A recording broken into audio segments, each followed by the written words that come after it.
Need to update the email address associated with your Straight Talk account? It's important for receiving billing alerts, service updates, and password reset instructions. You can easily change it through either the Straight Talk app or the website. Both methods are designed to be secure and straightforward, ensuring your account information remains protected. We will cover how to do it in both locations.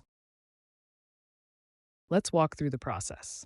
Via the app, first, log into the Straight Talk app on your smartphone. Go to Account or Profile Settings, find and select the Email option. Enter your new email address, verify the change via SMS code or biometric scan if enabled.